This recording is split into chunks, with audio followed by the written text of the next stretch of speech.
सास बहू की एक कहानी। बहू कहाँ मर गई? अंदर से आवाज़, जिंदा हूँ मौजी। तो फिर मेरी चाय क्यों अभी तक नहीं आई? कब से पूजा करके बैठी हूँ, ला रही हूँ मौजी। बहू चाय के साथ भजिया भी ले आई। सास ने कहा, तेल का खिलाकर क्या मारोगी? बहू ने कहा, ठीक है मौजी, ले जाती हूँ। सास ने कहा, रहने दे, अब बना दिया है तो खा लेती हूँ। सास ने भजिया उठाई और कहा, कितनी गंदी भजिया बनाई है तुमने। बहू, मौजी मुझे कपड़े धोने हैं, मैं जाती हूँ। बहू दरवाजे के पास छिपकर खड़ी हो गई। सास भुजिया पर टूट पड़ी और पूरी भुजिया खत्म कर दी। बहू मुस्कुराई और काम पर लग गई। दोपहर के खाने का वक्त हुआ। सास ने फिर आवाज़ लगाई, कुछ खाने को मिलेगा? बहू ने आवाज़ नहीं दी। सास फिर चिल्लाई, भूखे मारोगी क्या? बहू आई सामने, खिचड़ी रख दी। सास गुस्से से, ये क्या है?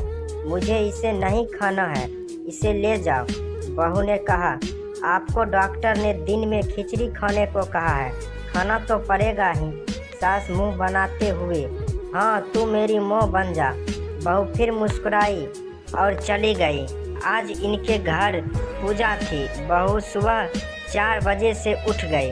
पहले स्नान किया, फिर फूल लाई, माला बनाई, रसोई साफ की, पकवान और भोज बनाया। सुबह के 10 बज गए। अब सास भी उठ चुकी थी। बहू अब पंडित जी के साथ भगवान के वस्त्र तैयार कर रही थी। आज ऑफिस की छुट्टी भी थी, उनके पति भी घर पर थे। पूजा शुरू हुई। सास चिल्लाती, बहू ये नहीं है, वो नहीं है। बहू दौड़ी दौड़ी आती और सब करती। अब दोपहर के 3 बज गए थे। आरती की तैयारी चल रही थी। पंडित जी ने सबको आरती के लिए बुलाया और सबके हाथ में थाली दी। जैसे ही बहू ने थाली पकड़ी, थाली हाथ से गिर पड़ी। शायद भोज बनाते हुए बहू के हाथ में तेल लगा था, जिसे वो पोंछना भूल गई थी। सारे लोग तरह तरह की बातें करने लगे। कैसे बहू है, कुछ नहीं आता, एक काम भी ठीक से नहीं कर सकती, ना जाने कैसी बहू उठा लाई, एक आरती की थाली भी संभाल नहीं सकी। उसके पति भी गुस्सा हो गए, पर सास चुप रही, कुछ नहीं कहा, बस यही बोल के छोड़ दिया, सीख रही है, सब सीख जाएगी धीरे धीरे। अब सबको खाना परोसा जाने लगा। बहू दौड़ दौड़ के खाना देती, फिर पौनी लाती। करीब 70-80 लोग हो गए थे। इधर 2 नौकर और बहू अकेली, फिर भी वह सारा काम बहुत ही अच्छे तरीके से करती। अब सबकी सास और कुछ आस पड़ोस के लोग खाने पर बैठे। बहू ने खाना परोसना शुरू किया। सबको खाना दे दिया गया। जैसे ही पहला निवाला सास ने खाया, तुमने नमक ठीक नहीं डाला क्या? एक काम ठीक से नहीं करती, पता नहीं मेरे बाद कैसे ये घर संभालोगी। आस पड़ोस वाले को तो जानते ही हो ना साहब, वो बस बहाना ढूंढते हैं नुक्स निकालने का। फिर वो सब शुरू हो गए, ऐसा खाना है, ऐसी बहू है, ये वो वगैरह वगैरह। दिन का खाना हो चुका था। अब बहू बर्तन साफ करने नौकरों के साथ लग गई। रात में जगराता का कार्यक्रम रखा गया था। बहू ने भी 1-2 गीत गाने के लिए स्टेज पर चढ़ी। सास जोर से चिल्लाई, मेरी नाक मत कटा देना, गाना नहीं आता तो मत गा, वापस आ जा। बहू मुस्कुराई और गाने लगे। सबने उसके गाने की तारीफ की, पर सास मुंह फुलाते हुए बोली, इससे अच्छा तो मैं गाती थी जवानी में, तुझे तो कुछ भी नहीं आता। बहू मुस्कुराई और चली गई। अब रात का खाना खिलाया जा रहा था। उसके पति के ऑफिस के दोस्त साइड में ही ड्रिंक करने लगे। उसका पति चिल्लाता, थोड़ा बर्फ लाओ, तो सास चिल्लाती, यहाँ दाल नहीं है। फिर चिल्लाता, कोल्ड ड्रिंक नहीं है, पापड़ ले आओ। इधर उधर आखिरी में उसके पति की शराब गिरी पड़ी उसके एक दोस्त पर और बोतल टूट गई। पति गुस्से में 2 झापड़ अपनी पत्नी को लगाते हुए कहता है, जाहिल कहीं की, देखकर नहीं कर सकती, तुझे इतना भी काम नहीं आता। सारे लोग देखने लगे। उसकी पत्नी रोते हुए कमरे की तरफ दौड़ी। फिर उसके दोस्त ने कहा, क्या यार, पूरी मूड खराब कर दिया, यह नहीं बुलाया होता, हम कहीं और पार्टी कर लेते। कैसी अनपढ़ गवार बीवी ला रखी है तूने। उसे तो मेहमान की इज्जत और काम करना तक नहीं आता। तुमने तो हमारी बेइज्जती कर दी। अब आस पड़ोस भी औरतें को और बहाना मिल गया था। वो कहने लगी, देखो क्या कर दिया तुम्हारी बहू ने, कोई काम की नहीं है। मैं तो कहती हूँ अपने बेटे की दूसरी शादी करा दो, छुटकारा पाओ इस गंवार से। सास उठी और अपने बेटे के पास जाकर उसे थप्पड़ मारा और कहा, अरे नालायक, तूने मेरी बहू को मारा, तेरी हिम्मत कैसे हुई, तेरी टांग तोड़ दूंगी।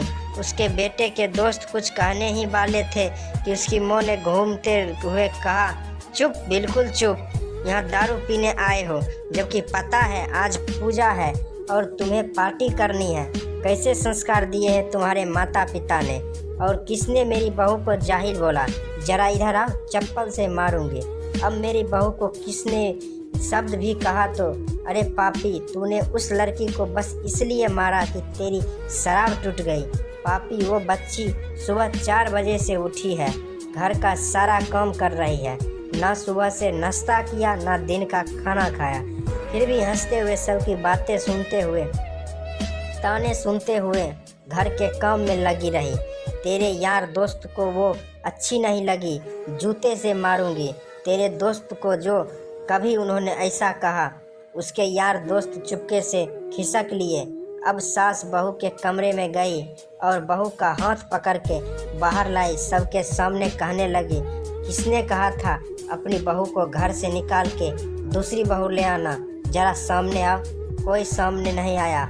फिर सास ने कहा, तुम जानते भी क्या हो इस लड़की के बारे में, ये मेरी माँ भी है, बेटी भी है, इसलिए मुझे गलत काम करने पर डांटती है। और बेटी इसलिए कभी कभी मेरे दिल की भावनाओं समझ जाती है, मेरे दिन रात सेवा करती है, मेरे हजारों ताना सुनती है, पर एक शब्द भी गलत नहीं कहती, ना सामने ना पीठ पीछे। और तुम कहते हो दूसरी बहू ले आओ। याद है न छुटकी की दादी अपनी बहू की करतूत। सास ने गुस्से से पड़ोसी की महिला को कहा, अभी पिछले हफ्ते ही तुम्हें मियाँ बीबी भूखे छोड़ घूमने चले गए थे। मेरी इसी बहू ने 7 दिन तक तुम्हारे घर पर खाना पानी, यहाँ तक कि तुम्हारे पैर दबाने जाती थी, और तुम इसे जाहिल बोलते हो। जाहिल तो तुम सब हो जो कोयले और हीरो में फ़र्क नहीं जानते। अगर आइंदा मेरी बहू के बारे में किसी ने एक लफ्ज़ भी बोला तो मुझसे बुरा कोई नहीं होगा, क्योंकि ये मेरी बहू नहीं, मेरी बेटी है। बहू सिसकियाँ लेते हुए फिर कमरे में चली गई। सास ने एक प्लेट उठाई और भोजन परोसा, बहू के कमरे में खुद ले गई। सास ने भोजन लाते देखा तो बहू ने कहा, अरे मौजी, आप क्या कर रही हो, मैं खुद ले लेती। सास ने प्यार से ताना मारते हुए कहा, डर मत, इसमें जहर नहीं है, मार नहीं डालूंगी तुझे। तुझे नई सास चाहिए होगी, पर मुझे अभी भी तू ही मेरे घर की बहू चाहिए। बहू ने अपनी सास को रोते हुए गले से लगा लिया। सास भी रो दी पहली बार और कहा, चल खाना खा ले। फिर मजाक करते हुए कहा, फिर मेरे पैर दबाने चले आना, और ये ख्याल मन में मत लाना कि सास पैर बोलती है। किसी दिन मैं इसका गला दबा दूंगी, क्योंकि कभी मैं भी यही सोचती थी। दोनों खूब हंसने लगती हैं। तो दोस्तों, ये वीडियो आपको कैसा लगा कमेंट करके ज़रूर बताइए। अच्छा लगा होगा तो मेरे चैनल को सब्सक्राइब करना ना भूलिए और वीडियो को लाइक शेयर ज़रूर कीजिए। फिर मिलते हैं अगले वीडियो में।